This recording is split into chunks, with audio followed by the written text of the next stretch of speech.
In the vast and unforgiving wilderness of Big Bend National Park, a veteran ranger vanished during a routine patrol after leaving his service radio behind. The subsequent search turned up nothing but his locked patrol vehicle. For 2 years, the case went cold, and the desert held its silence. Then, 2 teenagers exploring a forgotten mine shaft 100 feet away found his revolver in a place it shouldn't have been. All 6 chambers were empty, a fact that shattered the official theory and revealed the first clue to a much darker truth.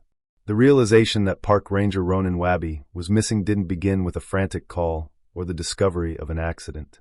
It began with a silent charging dock.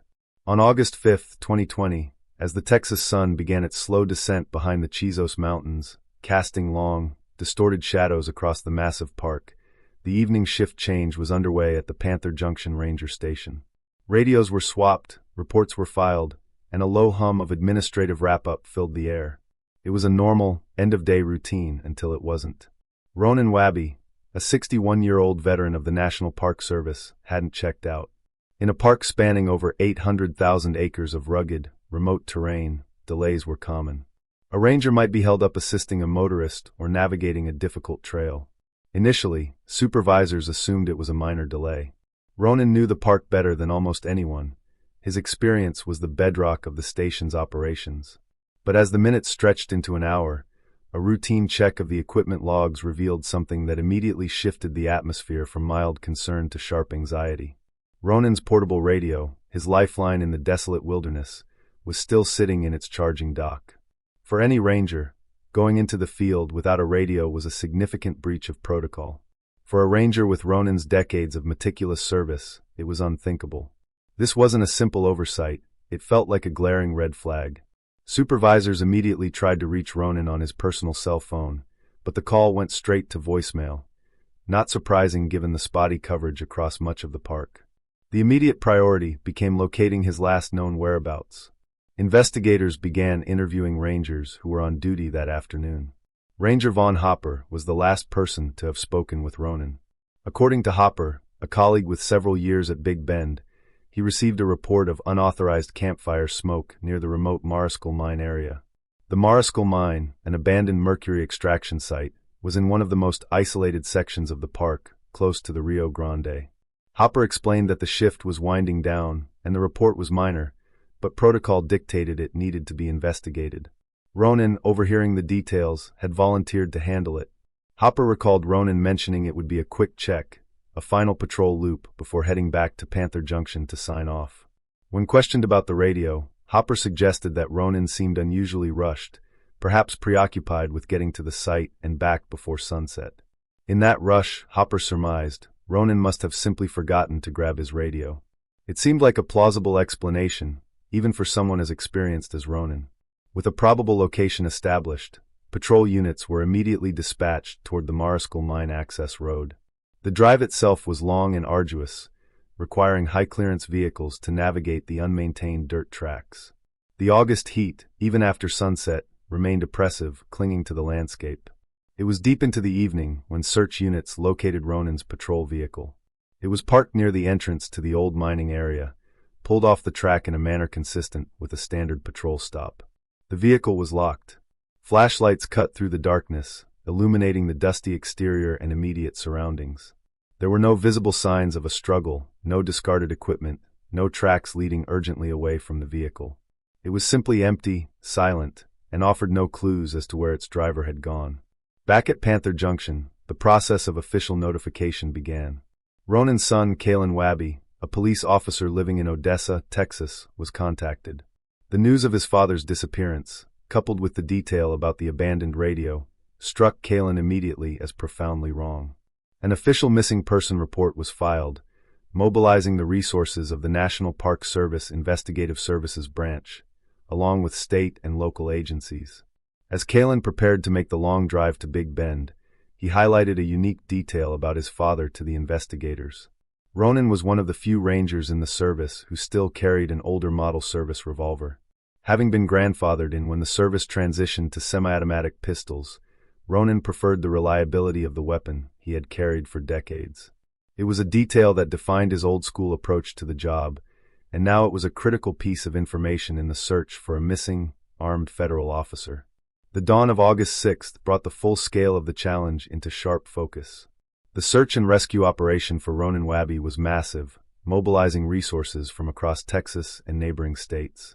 The focus was the unforgiving terrain around the Mariscal Mine. This wasn't hiking territory. It was a labyrinth of dry washes, steep slopes, and towering cliffs. The environmental conditions were brutal. August in Big Bend is characterized by extreme heat, with temperatures routinely soaring well above 110 degrees Fahrenheit. The air felt heavy, a physical presence that pressed down on the landscape. The heat severely hampered search efforts. Ground teams, clad in protective gear and carrying heavy packs, could only operate for short periods before the risk of heat exhaustion became overwhelming. They moved slowly, methodically, their eyes scanning the shimmering landscape for any anomaly, any flash of color that didn't belong. K-9 units, often the most effective tool in locating missing people, were largely ineffective. The intense heat evaporated scent trails almost instantly, and the rocky ground, superheated by the sun, was too hot for the dogs' paws. The urgency was palpable. The window for survival in such conditions without water or shelter was brutally short. Every hour that passed diminished the hope of finding Ronan alive. Air support, including helicopters and drones, provided aerial surveillance, their rotors thundering over the vast emptiness of the desert. But the landscape was so complex, so fractured by canyons and shadows, that spotting a single individual was nearly impossible, especially if that person was injured or seeking shade. The search command post established near the mine access road became a hive of activity, buzzing with the tension of a high-stakes operation where time was the enemy. Ronan Wabby arrived on the second day, bringing with him the focused intensity of a police officer and the desperate anxiety of a son. He immediately integrated himself with the search command, providing insights into his father's habits, his preferred routes, and his extensive knowledge of the park. Ronan was adamant about one thing. His father knew this area intimately. Ronan had spent decades patrolling the most remote corners of Big Bend. He understood the dangers of the desert better than almost anyone and respected its power.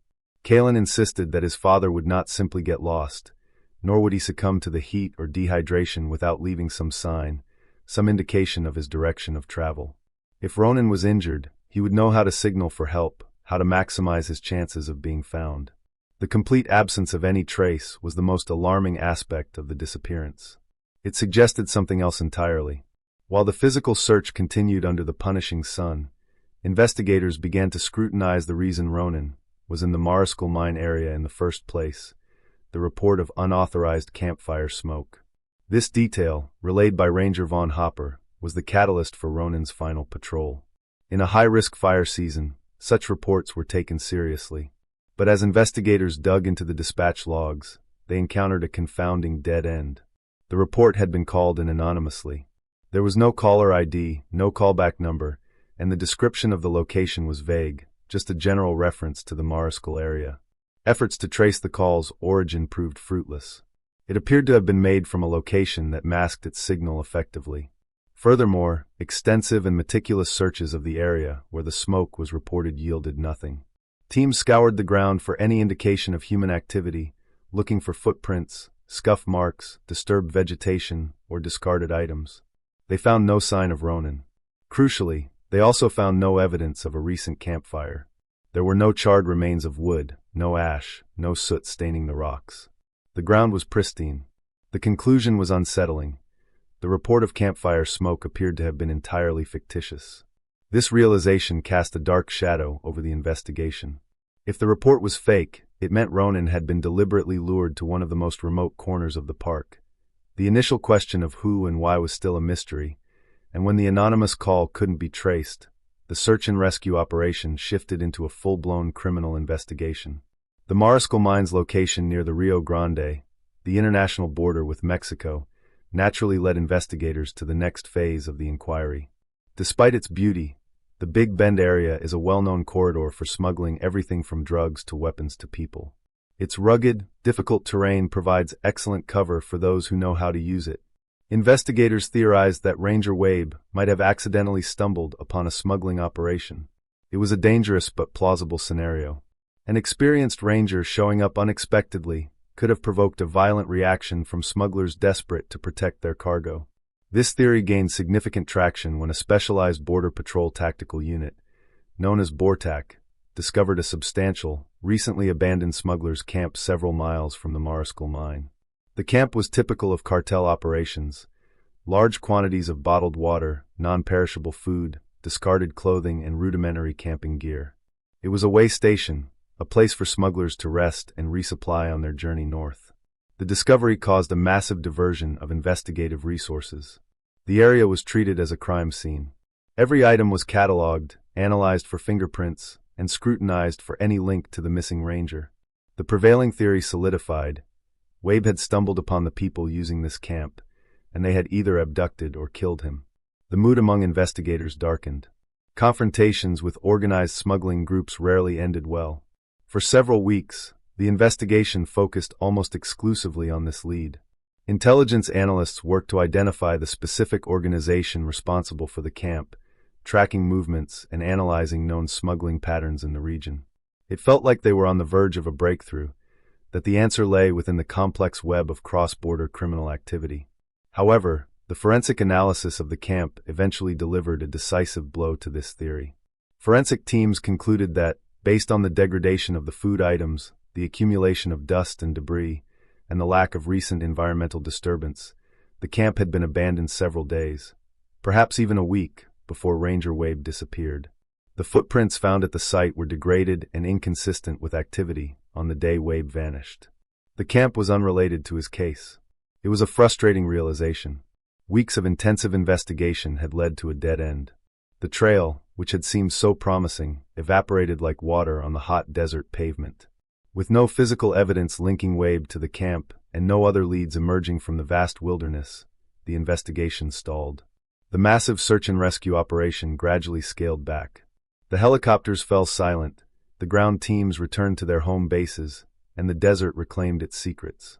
The disappearance of Ronan Wabby was rapidly turning into a cold case, leaving behind only the unsettling mystery of the fake report and the vast, indifferent silence of Big Bend. June 2022. Nearly 2 years had passed since Ronan Wabby's patrol vehicle was found empty near the Mariscal Mine. The case had gone profoundly cold. The initial urgency had faded, replaced by a lingering sense of mystery and loss that haunted the halls of the Panther Junction Ranger Station.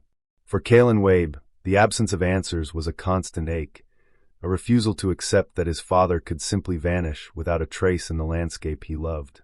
The wilderness of Big Bend held the secret, but it remained stubbornly silent. The breakthrough, when it finally came, arrived not through sophisticated forensic analysis or painstaking investigation, but through the illicit curiosity of 2 teenagers. Jarek Pasternak and Silas Granholm, both 17, were far from where they were supposed to be. They had driven from El Paso, telling their parents they were camping in the Guadalupe Mountains. Instead, they had headed south to Big Bend, drawn by the allure of the remote and the forbidden. Jarek and Silas considered themselves amateur treasure hunters. They were fascinated by the history of the region, particularly the abandoned mining operations that dotted the landscape, remnants of a time when the desert was exploited for its mineral wealth. They spent their time researching old maps, looking for forgotten sites, hoping to unearth historical relics. On this particular trip, they were illegally camping in a remote section of the Chizos Mountains foothills, an area far from the main tourist trails characterized by steep slopes, dense vegetation, and the skeletal remains of old mining infrastructure. They were exploring a ravine system when they stumbled upon an unmarked, dilapidated mine shaft. It was barely visible, concealed by overgrown brush and decades of accumulated debris. The entrance was partially collapsed, a dark, narrow opening in the rock face that seemed to breathe out cool, damp air, a stark contrast to the early summer heat. It was exactly the kind of place they were looking for, forgotten, dangerous, and potentially hiding secrets. Using basic climbing gear they had brought with them, ropes, harnesses, and battery-powered headlamps, they prepared to explore the shaft. The entrance was tight, requiring them to crawl through a narrow passage before it opened up into a larger vertical shaft. The air inside was thick with the smell of dust, decay, and damp earth. Their headlamps cut through the absolute darkness, illuminating crumbling timbers, loose rocks, and the unsettling silence of the subterranean world. Jarek went first, his descent slow and cautious. He tested the stability of the shaft as he went, the loose rock shifting beneath his boots. The structure was precarious, groaning under their weight. They reached a lower level, a horizontal drift that extended deeper into the mountain. The floor was uneven, covered in fallen rocks and the remnants of old mining equipment. The silence was profound, broken only by the sound of their breathing and the occasional clatter of a dislodged stone. As they moved further into the drift, Jarek's headlamp swept across a pile of debris in a narrow crevice. He paused, his attention drawn to the formation. It didn't look like a natural cave-in. The rocks seemed deliberately stacked, not randomly scattered. The timbers were arranged in a way that suggested they were intended to conceal something. The organization of the debris was subtle, but in the chaotic environment of the abandoned mine, it stood out. "Silas, check this out," Jarek called, his voice hushed in the confined space. They approached the pile, their hearts pounding with anticipation.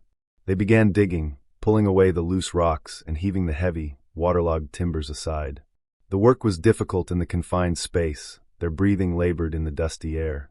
Beneath the debris, they found what they were looking for, a heavy-duty black plastic tarp wedged tightly into the crevice. It was covered in dirt and grime, but it was clearly manufactured, a modern intrusion in this ancient, decaying environment. The tarp was heavy and awkward to handle. They struggled to pull it free from the crevice, the plastic snagging on the rough rock face. Finally, they managed to wrestle it out into the center of the drift. It was tightly bundled, secured with heavy-duty tape. They cut the tape, their hands trembling with anticipation. What kind of treasure had they found? They unfolded the tarp. Inside, they found not relics of the mining era, but something far more recent and far more unsettling. Neatly folded, despite the grime and the damp, was a park ranger uniform, a tan shirt, olive drab pants, and a distinctive campaign hat. The uniform was immediately recognizable, but it was the object resting beside it that stopped them cold, a heavy, older model revolver. The silence in the mine shaft seemed to deepen. This wasn't treasure. This was evidence. They recognized the potential significance of their discovery. The uniform was official, the weapon serious. They knew they were in a place they shouldn't be, doing something illegal. But the gravity of what they had found overshadowed their fear of getting caught. They carefully rebundled the tarp and began the arduous ascent back to the surface. Emerging into the bright sunlight, the reality of their discovery settled heavily upon them. They hiked back to their campsite, loaded the tarp into their vehicle, and drove until they found a location with cell service. They alerted the authorities, explaining what they had found and where they had found it. The response was immediate. A team of investigators from the National Park Service Investigative Services Branch, accompanied by local law enforcement, met with the teenagers and proceeded to the mine shaft. The location was remote, requiring a difficult hike to reach the entrance. The investigators secured the scene, documenting the location and the condition of the shaft. Back at the staging area, the contents of the tarp were meticulously examined. The uniform was processed for forensic evidence. The name tag confirmed the agonizing truth. The uniform belonged to Ronan Wabby. The weapon was the crucial piece of the puzzle. An investigator wearing gloves carefully examined the revolver. It was an older model, exactly the type Kalen Wabby had described his father carrying. The serial number confirmed it was Ronan's service weapon. The investigator then performed the critical check. He opened the cylinder. All 6 chambers were empty. The discovery was a bombshell, reigniting the investigation and sending shock waves through the Park Service. But it also presented a baffling paradox. The uniform was intact, the weapon wiped clean, and the location of the discovery was roughly 30 miles across incredibly rugged terrain from the Mariscal Mine area where Wabby had vanished. The empty gun suggested a confrontation, but the neatly folded uniform suggested something else entirely. After 2 years of silence, the desert had finally yielded a clue. The discovery of Ranger Ronan Wabby's gear in an abandoned mineshaft breathed new life into his case, which had long been considered dormant. Yet, the evidence presented investigators with a series of baffling questions. It didn't align with any of the initial theories, an accident, an animal attack, or a typical confrontation with smugglers. Instead, it suggested something far more complex and calculated. The first priority was a meticulous examination of the uniform. It was sent to the FBI crime lab in Quantico, Virginia, with the expectation that it would reveal the story of Ronan's final moments. If he had been involved in a struggle or injured, the uniform should bear the evidence. However, the results of the forensic examination were startling in their negativity. There were no bullet holes, no knife cuts, no tears consistent with a violent struggle. Crucially, there was no blood, not a single drop of Ronan's or anyone else's. The uniform was in pristine condition, save for the dust and grime from the mineshaft. The condition of the uniform suggested something deeply disturbing.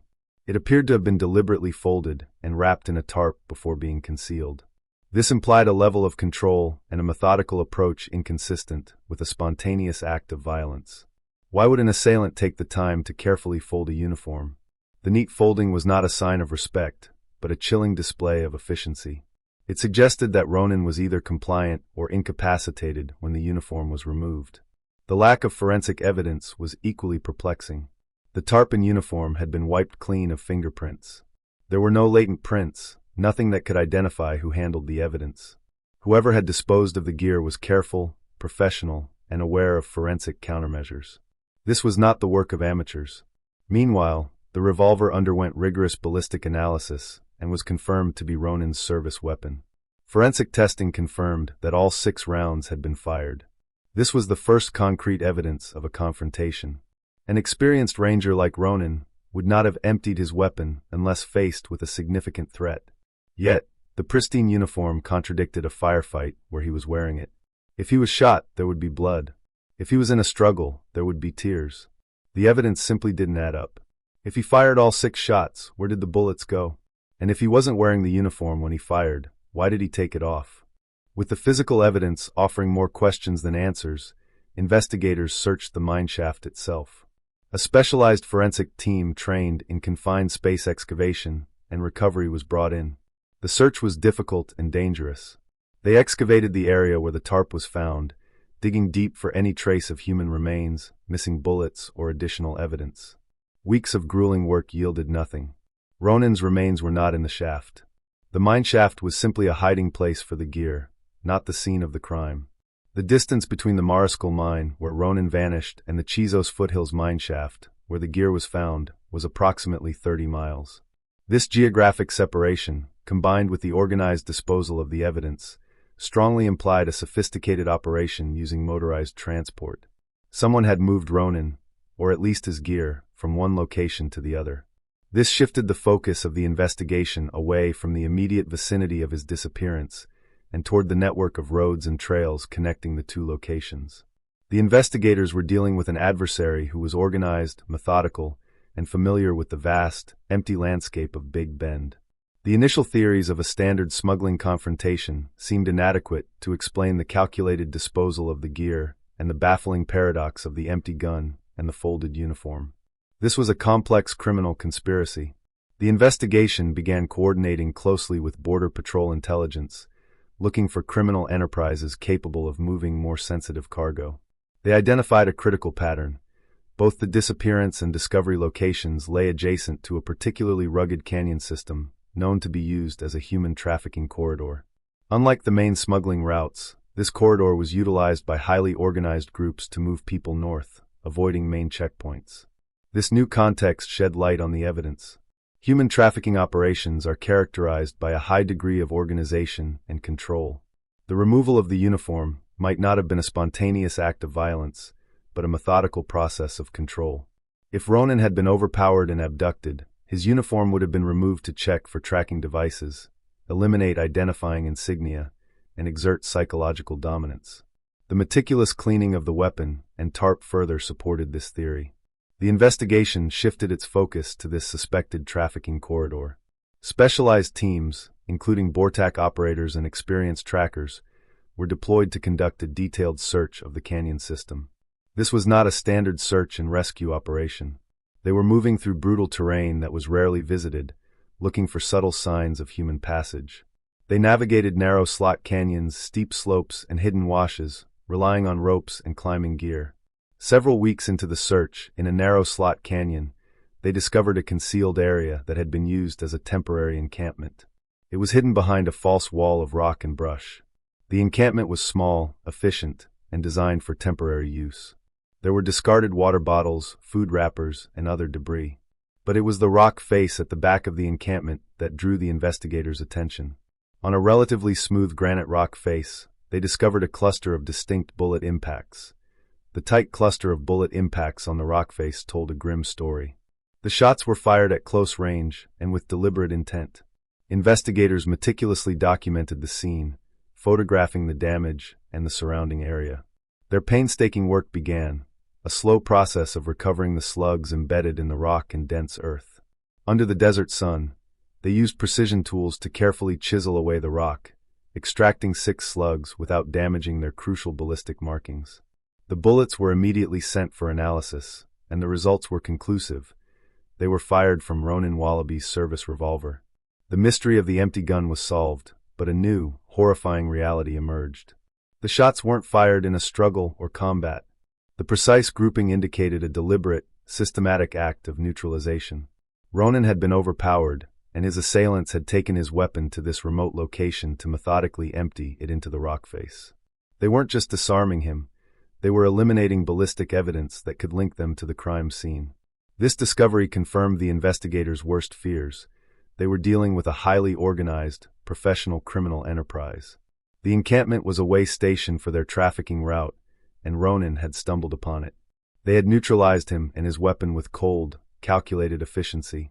This breakthrough provided a critical link between Ronan's disappearance and the trafficking corridor, but it also highlighted the immense challenge ahead. They were hunting ghosts, an organization that moved through the desert without a trace, an organization capable of making a federal officer vanish. The investigation finally had a direction, but the path forward was fraught with danger. The confirmation that Ronan had been disarmed and his weapon neutralized by a sophisticated criminal organization operating in Big Bend was a major breakthrough. It galvanized the investigation, but the organization remained elusive, masters at moving unseen through the vast landscape. Knowing the group relied on a logistical network, investigators initiated a deep dive into all digital data from the park area around the time of the disappearance. They were hunting for anomalies, any subtle deviation from normal activity that might have been missed in the initial 2020 review. The assumption was that an operation of this scale had to have left a digital footprint. The data set was massive, including park entry logs, traffic camera footage, and cell phone tower data. For weeks, the team sifted through the noise, searching for a signal. The breakthrough came from the periphery of the park, not within its boundaries. By analyzing automated license plate reader, ALPR, data from way stations around the park, investigators found a significant anomaly. A supply truck, contracted by the Park Service for routine waste removal, registered an unusual weight discrepancy.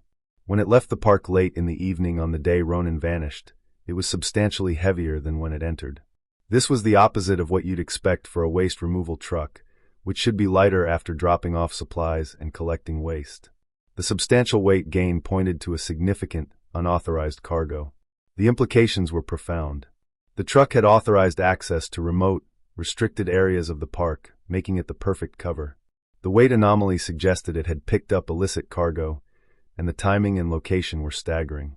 Investigators scrutinized the truck's logged route that day. It took an inefficient path that went near the Mariscal Mine area without a scheduled stop. This subtle deviation, once dismissed as a minor inefficiency, was now a glaring red flag. The truck was in the vicinity of Ronan's disappearance at the exact time he vanished. The truck was traced to a small local contracting company, a seemingly unremarkable business with no obvious ties to criminal activity.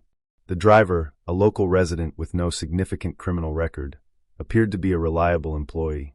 The evidence was circumstantial, but it was the first concrete lead pointing to a specific entity.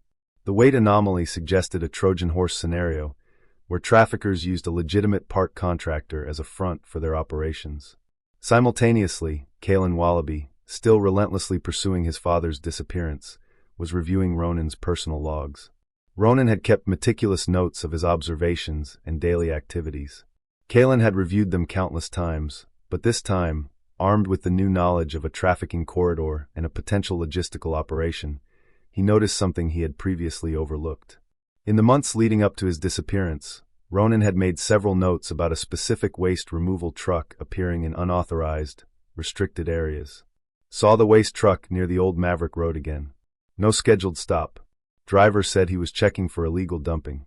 Another entry read, waste truck parked off the main road near Rio Grande Village seemed odd.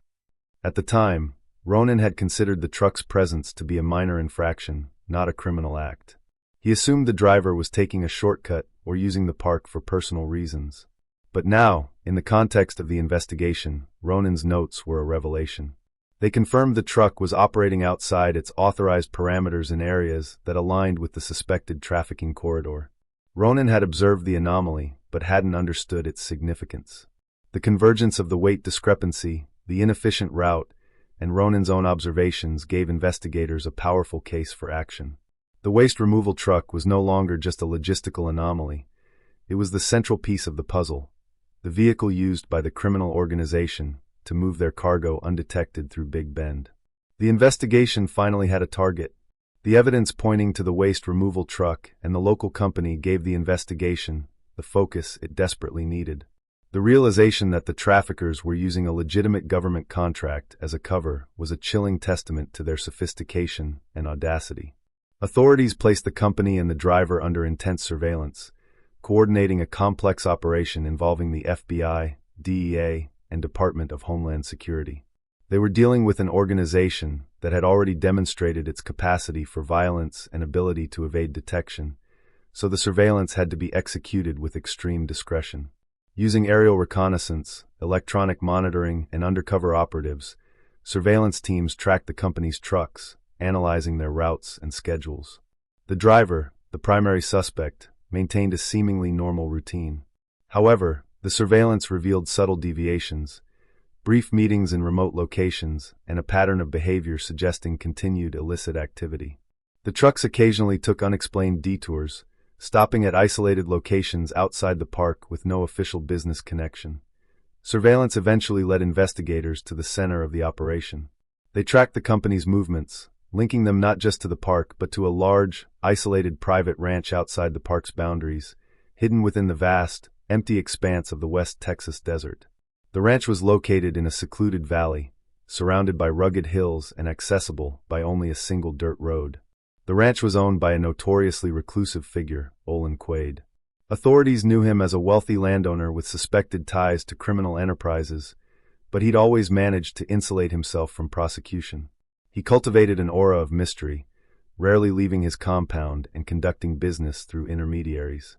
The ranch itself was a fortress, high fences, electronic surveillance, and armed guards. It was the perfect location for a clandestine operation, isolated and secure. The surveillance confirmed that the waste removal trucks were making regular, unscheduled visits to the compound. The activity there was unusual, characterized by vehicles arriving at irregular hours and cargo moving in and out of a large converted barn near the center of the property. Based on the 2020 weight anomaly, Ronan's notes, evidence from the canyon encampment, and the extensive surveillance linking the truck to the compound, a multi-agency task force obtained high-risk warrants to raid the compound and arrest Olin Quaid and the truck driver. The operation was meticulously planned. The compound was large, the suspects were likely armed, and the potential for a hostage situation was high. The raid was scheduled for the early morning hours to utilize the element of surprise. The task force included agents from the FBI, DEA, Border Patrol, and Texas Rangers, supported by tactical teams and aerial assets. The raid was executed in the pre-dawn hours. A convoy of armored vehicles, supported by helicopters, moved rapidly down the dirt road. They secured the perimeter, blocking any escape routes. The entry team, composed of heavily armed tactical officers, breached the main gate and advanced toward the central structures. The assault was swift and overwhelming, designed to neutralize the threat before the organization could react. The compound was a sprawling complex of buildings, including a main house, several barns, and outbuildings. The initial entry into the main house resulted in the swift apprehension of Olin Quaid, who was caught completely by surprise in his bedroom. Simultaneously, another team arrested the truck driver at his home in a coordinated operation. The search of the compound began immediately, focusing on the large outbuildings, particularly the converted barn identified during surveillance. As teams approached the barn, they noticed it appeared heavily reinforced and soundproofed. The doors were locked and barricaded from the inside. The teams used specialized breaching equipment to gain entry. When the teams breached the doors, they discovered a sophisticated human trafficking way station. The interior of the barn was divided into several locked cells made of heavy-duty metal bars. The conditions were appalling: filth, overcrowding, and the stench of human suffering. Inside the cells, they found several individuals huddled together in the darkness. They were children and young adults, mostly from Central and South America. They were malnourished, terrified, and showed signs of abuse. They were awaiting transport further north, the next stage in the trafficking network. The discovery confirmed the existence of the trafficking organization and the role of the Quaid Ranch as a central hub. Rescue teams immediately began providing medical attention and ensuring their safety. The scale of the operation was staggering, a brutal exploitation of human vulnerability hidden beneath the veneer of a legitimate business. The search of the compound revealed the extent of the organization's infrastructure. They found specialized compartments built into the waste removal trucks designed to conceal human cargo. They also found weapons, cash, and communication equipment. But the most critical discovery was made in Olin Quaid's office. Investigators found detailed maps of Big Bend National Park, including confidential park ranger patrol schedules and radio codes. This discovery was a bombshell. It confirmed that the organization had inside help, a source within the Park Service who was providing them with the intelligence needed to evade detection. The organization hadn't just been lucky, they had been warned. With the evidence mounting and the organization dismantled, the focus shifted to the interrogation of the suspects. Olin Quaid remained defiant, refusing to cooperate.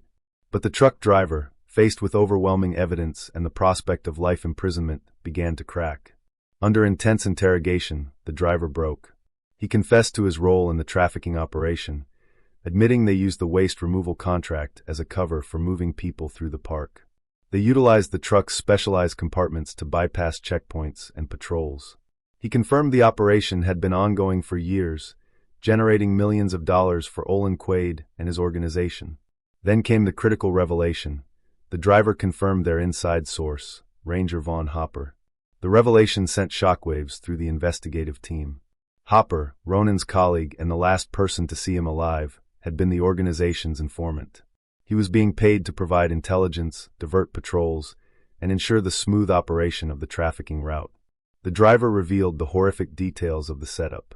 On the day of the disappearance, an active transfer was taking place. A group of migrants was being moved through the Mariscal Mine area using the waste removal truck. Hopper, aware of the operation, used the fake campfire report to deliberately send his colleague, Ronan, directly into the operation. The anonymous call hadn't been anonymous at all. It had been orchestrated by Hopper, a calculated move to eliminate a potential threat. Ronan hadn't stumbled upon the operation by accident. He'd been lured into an ambush. The realization that Ronan had been betrayed by one of his own was a devastating blow. The investigation had finally uncovered the truth, a truth far darker and more insidious than anyone had imagined. The arrest of Ranger Von Hopper took place at the Panther Junction Ranger Station, the very place where Ronan Wabby's disappearance had first been realized. The atmosphere was heavy with betrayal. Hopper was taken into custody without incident, his colleagues watching in stunned silence. When confronted with the overwhelming evidence, the confidential patrol schedules, the radio codes, and the truck driver's detailed confession, Hopper remained almost completely silent.